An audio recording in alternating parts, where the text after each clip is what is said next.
the world had changed. People changed. After that amount of time locked up or without work, at home with their kids, we all just kind of thought when it opens back up, everyone will go back to normal and we'll do what we used to do. And it was all different.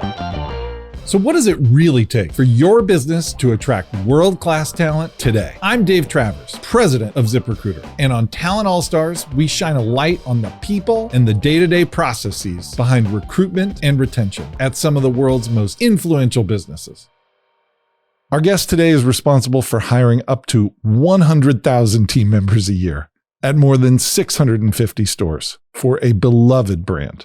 Marci Sigmund is the VP of Talent Acquisition for Cracker Barrel, a role she took over at a really challenging time for restaurants as they had to totally rebuild their teams coming out of COVID. Marci faced a huge problem with turnover, and in this episode, you'll hear how she's tackling it. Marci Sigmund, welcome to Talent All-Stars. Well, thank you for having me. It's my pleasure. Yeah, so great to have you. So Cracker Barrel is a brand that so many loyal consumers know, but before we dive into that, let's talk about how you got to this point. You've had various TA leadership roles at a few different companies. At what point did you realize recruiting might not just be a job for you, like this could be a career and you might be a leader of talent acquisition professionals? Well, first, I think no one sets out in their career to be a recruiter. So I think all of us are accidentally in this career. And I will tell you, after about 2 or 3 years of doing talent acquisition, I knew I loved it and I could do it for the rest of my career. And I've even veered off and done a few other things that were closely related, but not purely talent acquisition. And I keep coming back home to talent acquisition. I will say early in my career, I even remember telling a boss, I don't want to lead people. I don't want to manage people. I just want to, run my desk and do what I do. And I think it just naturally comes with time. You start to become an expert and people come to you and ask you questions and ask you for guidance. And you think, I've seen this before. I've done this before. I've overcome this objection before. And so I think I'm an accidental recruiter, but I may also be an accidental leader as well. And I just grew into it over time.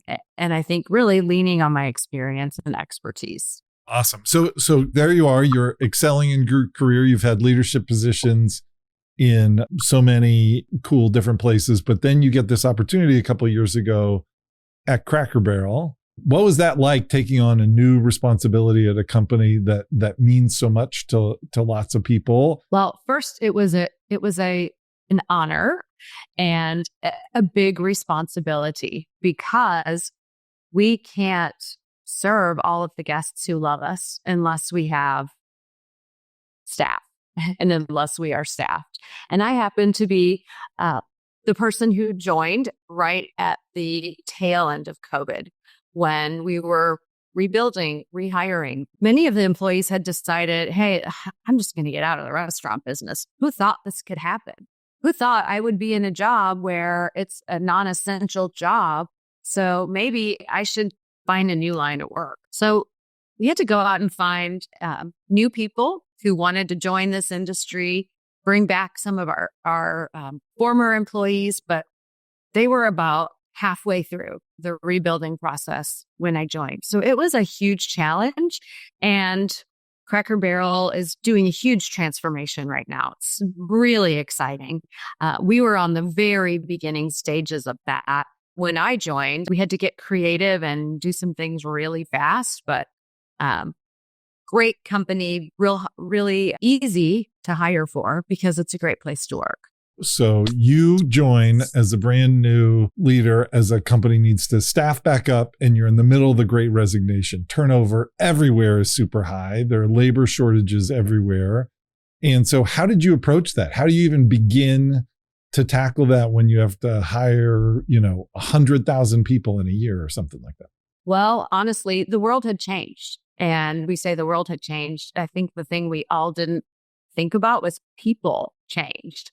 After that amount of time being locked up or without work, at home with their kids, we all just kind of thought when it opens back up, everyone will go back to normal and we'll do what we used to do. And people changed. What they wanted changed. How they wanted to live changed.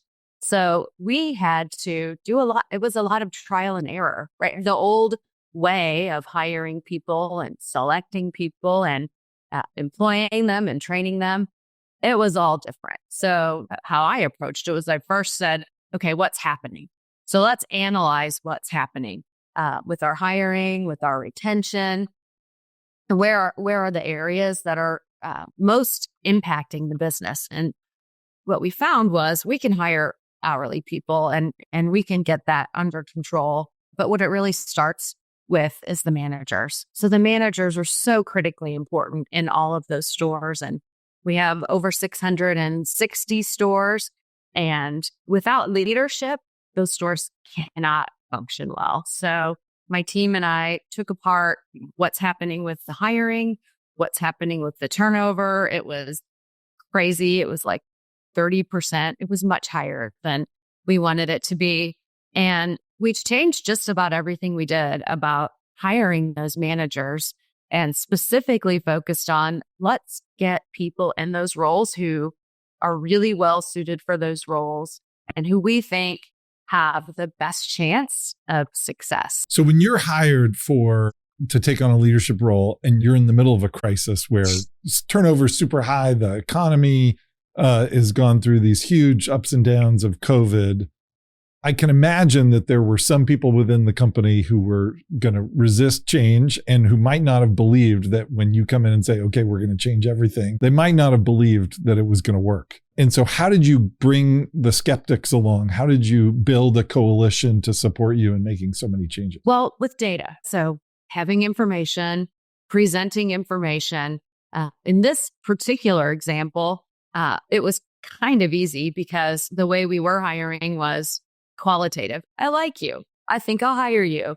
You worked at a restaurant before. You were a manager. So let's hire you. Let's take the chance, right? It was because I liked you.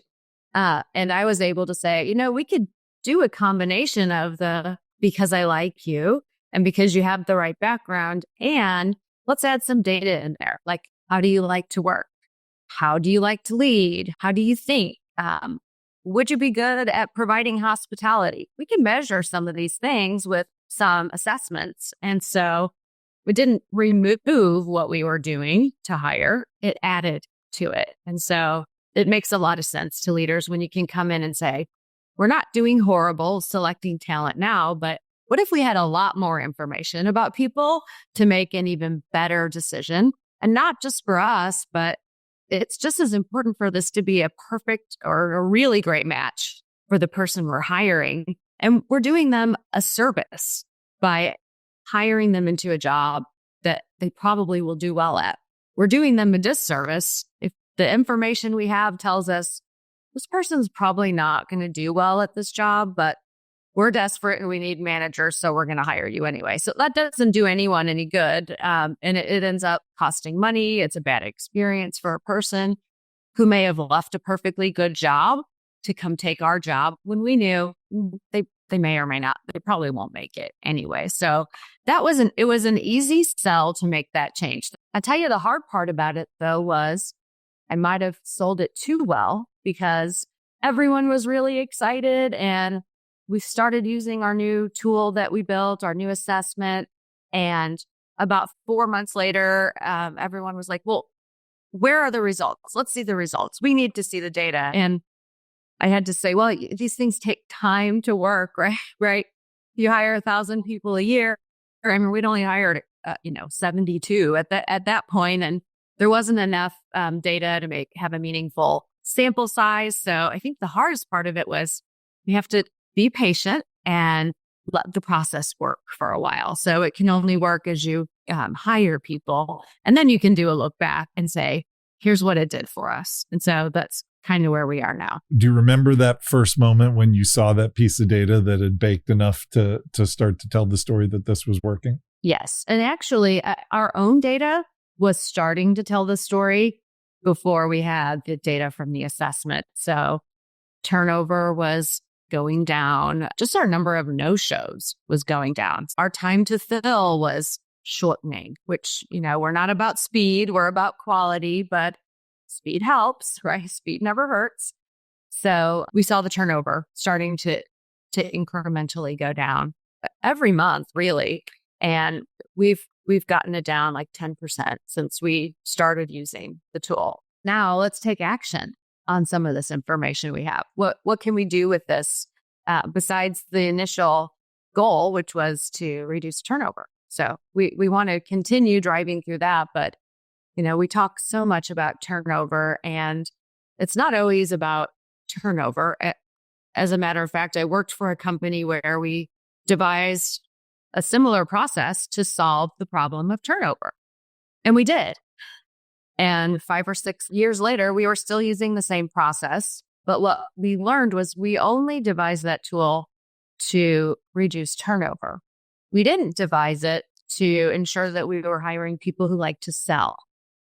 And so what we had done over time and inadvertently was we had hired a bunch of people who didn't want to leave and would never leave, but didn't really care that much about our business and what we were selling.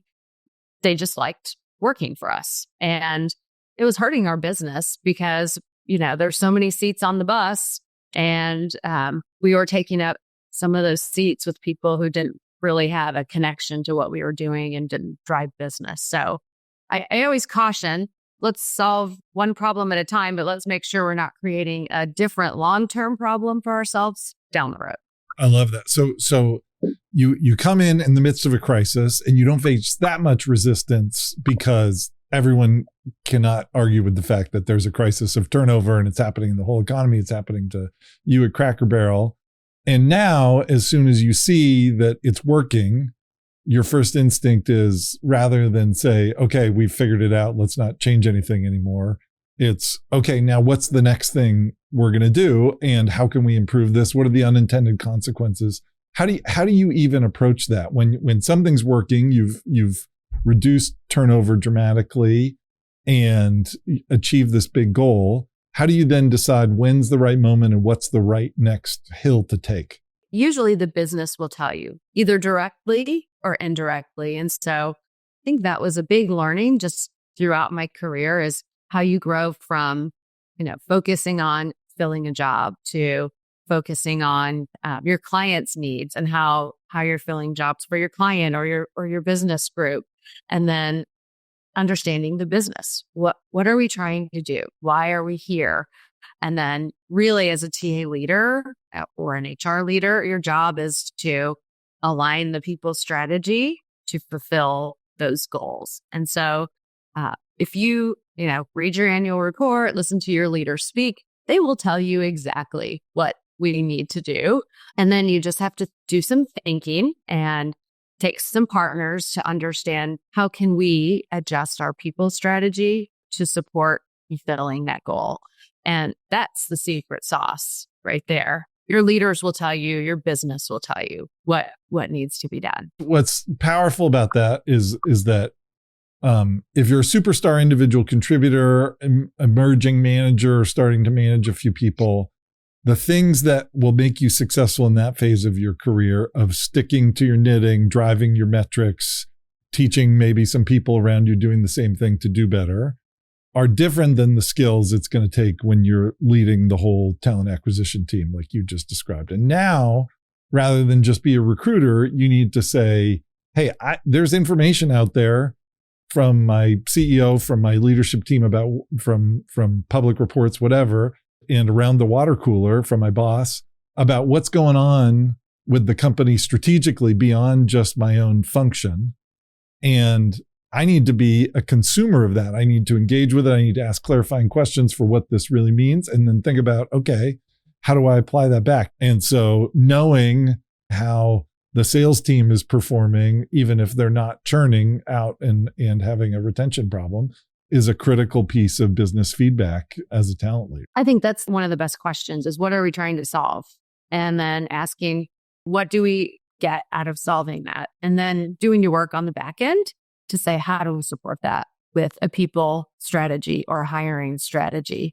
And get creative. It might not just be one answer. There might be two answers. It might be a phased approach. First, we do this, then we layer on something else. And it may not all be hiring. It might be first, we'll make sure we hire the right people. And once we know we're doing that, then we go to the training team. Okay, now that we've hired the right people, how can we adjust how we train them and onboard them? And how can we change the way our managers interact with them to keep them? And so that's the other part of TA that can be frustrating or fun is, and I say this jokingly, but seriously, we can hire people all day long. So the key is to hire the right people and then create a great place to work so that we don't have to keep hiring people all the time. I would love to work myself out of work, right? We create this, if we hire the right people and we have a great place for them to work and we have really good training and onboarding, then we don't have to keep hiring people and we'll get to promote people. And maybe we'll hire only at the lowest levels and move people up through the org. That is such a counterintuitive lesson and so powerful and true, which is that the instinct of so many people is, well, I don't want to work myself out of a job. But just the opposite is true. Like there's no better way to impress bosses or executives than to say, hey, we figured out a system such that we don't need quite as many people to do this task. So you had this amazing success re-architecting almost everything about the manager recruiting process at Cracker Barrel to bring retention up and churn down. How did you then apply those learnings exactly to all the other workers in stores and in restaurants? Or how did you think that's a totally different process? Managers are different than the individual contributor. Well, we are in the beginning phases of how can we apply some of that to our hourly hiring? We're going to be exploring that this year on how can we maybe use some of the new AI tools that are out there to engage with and help our managers hire the best people for the hourly roles. So we've taken some of our pages from our playbook of manager hiring. We've given them some really great interview guides that are super, super simple, but very meaningful and easy to follow for hourly hiring. We try to hire people for their hospitality ability. So I can teach you how to seat people at tables, but I can't teach you how to care and have empathy and be friendly and smile. So we're helping them focus on that in our hiring process. And then I would love to be able to automate a lot of that screening and use some AI tools so that a store manager can't make a mistake. They can open up their folder and look in there and say, I have 12 people. Here's how well they match based on our AI screening. And I can call all 4 of these people and they'd all be great hires. I think so many talent acquisition leaders are thinking about how to deploy automation and AI intelligently. And I think one of the interesting things for companies like Cracker Barrel is you are such a resident consumer brand with so many loyal customers, and you have experience at other companies that don't have such a big brand too. How is it different as you think about re-architecting a recruitment process when so many of the applicants are going to be people who are also customers or who are also, in the community of our neighbor to someone who's a loyal customer and is going to hear about what the interview process was like? How does that impact your plans or how you think about it? That's a great question. And we actually have a program built around that for our hiring managers, and we call it, I use the word hospitality all the time. It's hospitality and hiring.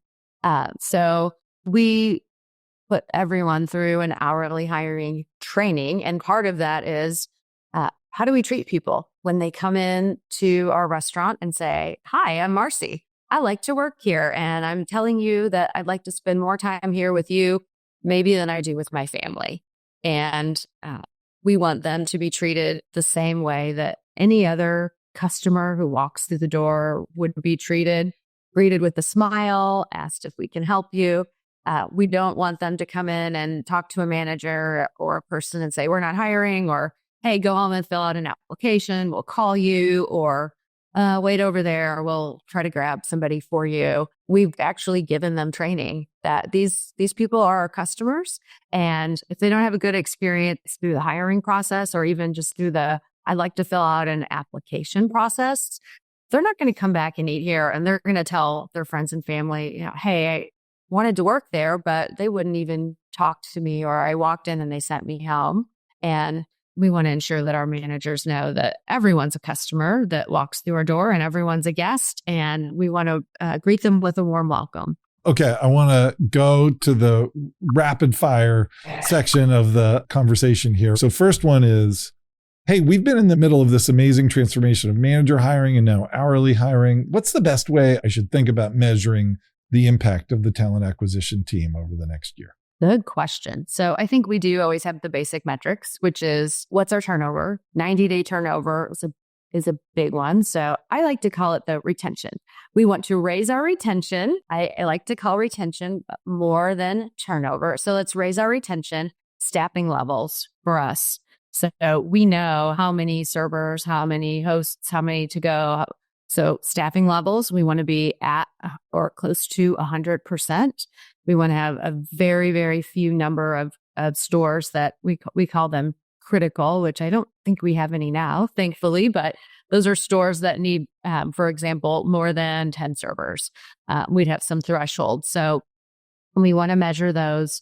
So those are our key indicators. And right now we're creating a 360 hiring scorecard that gets feedback from candidates, hiring managers, and new hires on everything to do with the hiring process and what they've experienced up to that point, so that we can always be improving. We read every piece of feedback and we act on it and follow up on it. So we make, small adjustments to our hiring process all the time, both on the hiring manager side and on the candidate side. Marci Sigmund, so excited that you were able to come and join us. Thank you for taking the time, and thanks for being a Talent All-Star. Thank you for having me. It was my pleasure. That's Marci Sigmund, Vice President of Talent Acquisition at Cracker Barrel. You can find her on LinkedIn. We'll put a link to her profile in the description below. Thanks for watching the show this week. Be sure to subscribe to the channel for more episodes like this, or leave us a thumbs up or a comment if you enjoyed the video and you want to see more. And remember, we're an audio podcast too. We're in all the podcast apps, Apple, Spotify. Just search Talent All-Stars and hit follow. I'm Dave Travers. We'll see you right back here with another Talent All-Star next week.